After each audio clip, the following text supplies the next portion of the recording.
As maiores chuvas do Ceará entre essa segunda e terça-feira ficaram acima dos 100 milímetros em 10 municípios. As precipitações foram registradas em todas as macro-regiões. Na capital, chuvas foram registradas durante todo o dia. Segundo dados parciais da Fundação Cearense de Meteorologia e Recursos Hídricos, choveu em pelo menos 119 municípios cearenses. Bela Cruz, no litoral norte, tem as maiores chuvas do Ceará nas últimas 24 horas, com 140 milímetros acumulados. A média de chuvas no município neste mês de março já ultrapassa a média normal em 56%. O esperado é um acumulado médio de 257 milímetros e atualmente está em 401,1 milímetros. Os 5 municípios com os maiores registros de chuva foram Bela Cruz, Varjota, Acaraú, Jijoca de Jericoacoara e Cruz. Para os próximos dias, a previsão é de céu nublado a parcialmente nublado, com chuva em todas as macro-regiões do estado. Efeitos locais, como o sistema de brisa, a interação dos ventos com relevo, calor e umidade, contribuem também para a ocorrência de chuvas intensas no interior. São 7 horas e 12 minutos e o Ceará já teve precipitação de 290 milímetros e 5 cidades registram as maiores chuvas da história. Wellington Lima com a informação. As 5 maiores chuvas monitoradas pela FUNSEMI aconteceram em 4 municípios localizados em regiões diferentes. Na história do estado, desde 1973, quando a FUNSEMI começou a monitorar os acumulados de chuvas, a maior precipitação aconteceu no município do Crato, região do Cariri. A forte chuva foi registrada no dia 16 de fevereiro de 2004 e causou inundações em casas, plantações e comércios, além de desabamentos, enchentes, interditou rodovias importantes e deixou comunidades isoladas. A segunda foi a mais recente, em 16 de fevereiro de 2021, em Tauá, no sertão dos Inhamuns. Foram 232 milímetros. Por conta da precipitação intensa na época, Tauá recebeu quase o dobro das chuvas aguardadas para todo o mês de fevereiro.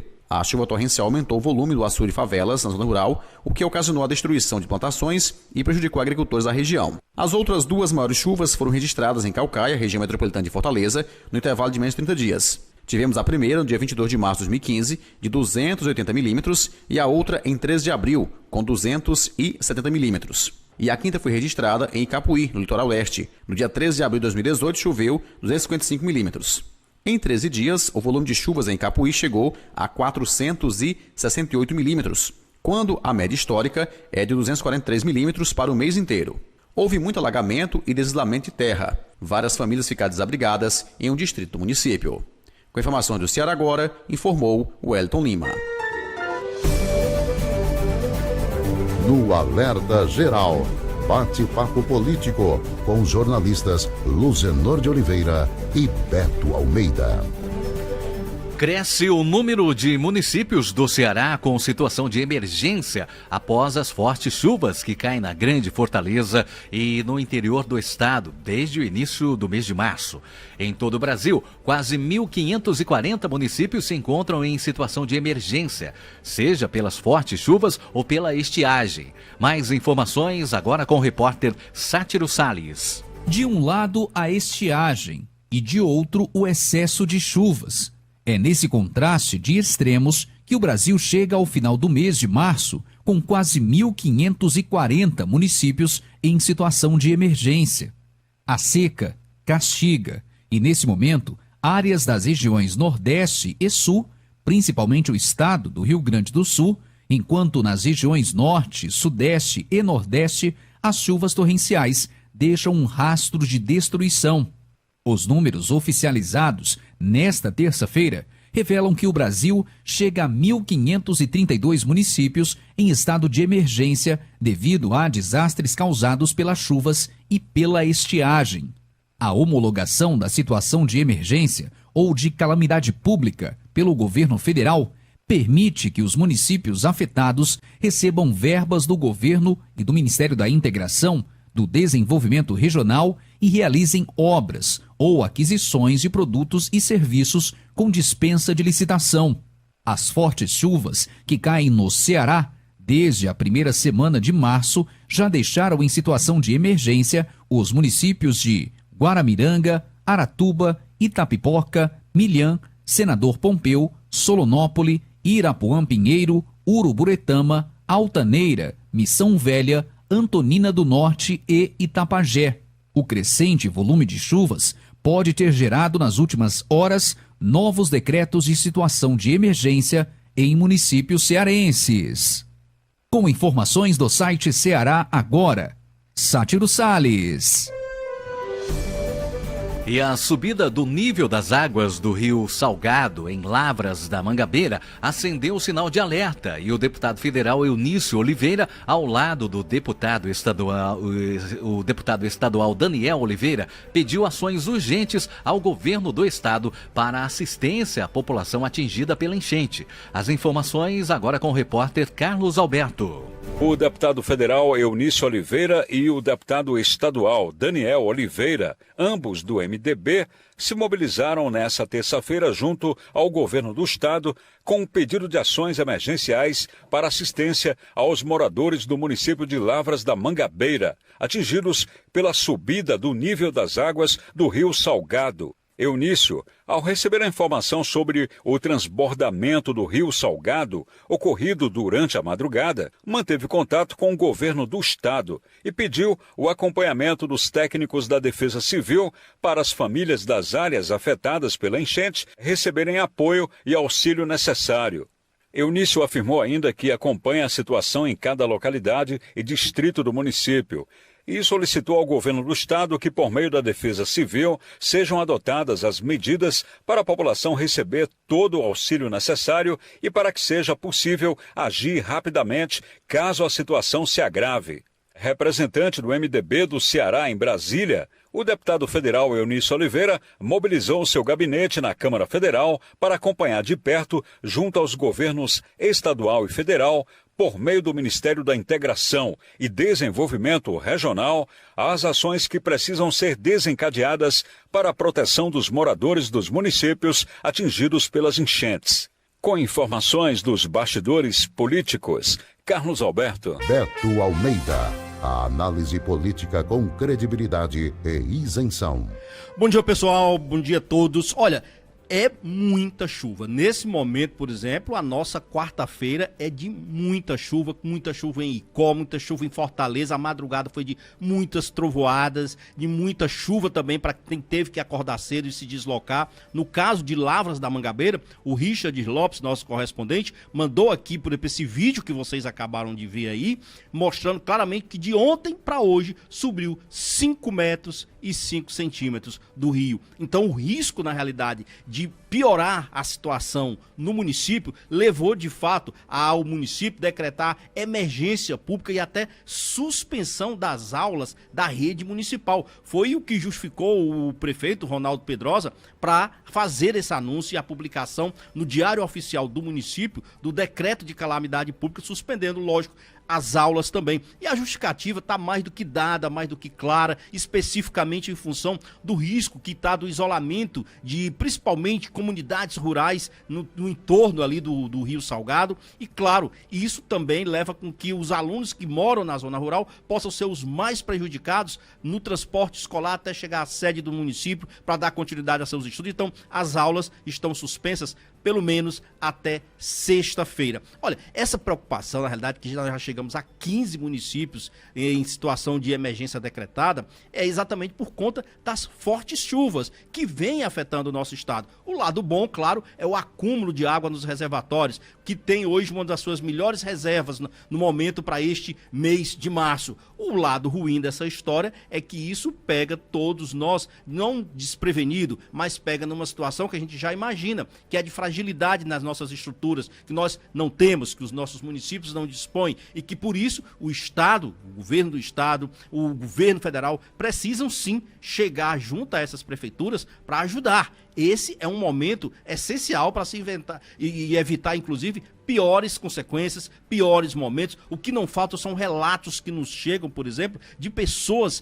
que estão prejudicadas. Hoje mesmo, mal chegamos aqui, nós recebemos, Camila, a gente tem as imagens para mostrar aí, uma ouvinte nossa do nosso programa, a Ana, que faz ali o uso da estrada velha do Icaraí. Ela mostrou, olha a situação da rodovia CE 085 ali, na estrada velha do Icaraí, ela tentando chegar ao trabalho. Então você já imagina como é que está essa situação. Ou seja, carros tendo dificuldade de fazer aí a travessia nesse trecho, e é uma situação que não se restringe, logicamente, a essa parte de Caucaia, mas se restringe hoje a muitos municípios aqui no estado do Ceará. Então, há essa preocupação imediata. O governador Elmano, de fato, já fez visitas a Milhã, fez visitas a Lavras da Mangabeira, nós temos situações críticas em Itapipoca, são 15 municípios no total, e isso, logicamente, exige que haja uma ação coordenada, não só do governo do estado, como também do governo federal para estas ações. E nós temos aí um quadro mais recente da FUNSEMI, inclusive, é bom que se diga que o Domingos Távora, que é nosso colaborador, que manda todos os dias aqui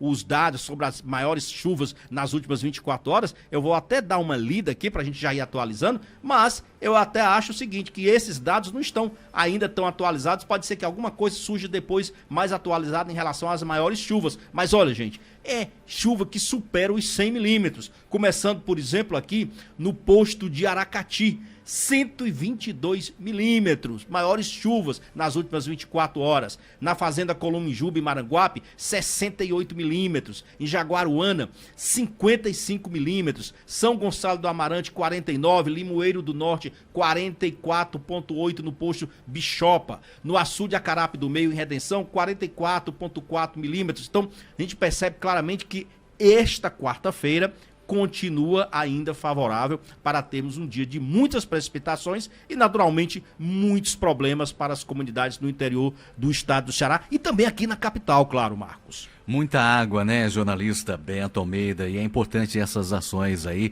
do governo, né, para que deem realmente a resposta que a população, que esse povo que está sofrendo com essas enchentes aí precisam, né, Beto? É claro, olha, Marcos, são as estradas vicinais que ficam atingidas e prejudicadas, o sistema de drenagem pluvial que não funciona adequadamente, aí isso provoca alagamentos, causa transtornos nos territórios tanto urbanos como na zona rural dos municípios, coloca a população em risco, em especial a dificuldade que existe para o transporte de pessoas, para o funcionamento de escolas, para o funcionamento de unidades de saúde, para o deslocamento de mercadorias e serviços. Há estradas hoje que estão com sérios problemas de restrições em vários trechos. Então, são situações que nós estamos acompanhando de uma quadra invernosa que já pode ser caracterizada acima da média, como previu a possibilidade da FUNSEMI quando falou das previsões da nossa quadra chuvosa no estado do Ceará, Marcos. Só vamos chamar aqui rapidamente a Raquel Tavares, que fala pra gente sobre as chuvas das rodovias. O Ceará tem 8 rodovias com bloqueios totais ou parciais após as fortes chuvas. A informação chega aqui no Bate-Papo Político com a Raquel Tavares. Os estragos causados pelas fortes chuvas no Ceará destruíram rodovias em pelo menos 5 regiões do estado. Na região metropolitana de Fortaleza, por exemplo, o trecho que liga a CE 025 em Aquiraz tem bloqueio parcial após erosão de parte do acostamento. A interdição total acontece em 4 rodovias do estado. A interdição total nas rodovias CE 240 em Miraíma, na CE 166, trecho que liga Senador Pompeu a Piquet Carneiro, a CE 384, que liga Mauriti ao estado da Paraíba, e a CE 469 em Tucuns, distrito de Crateús.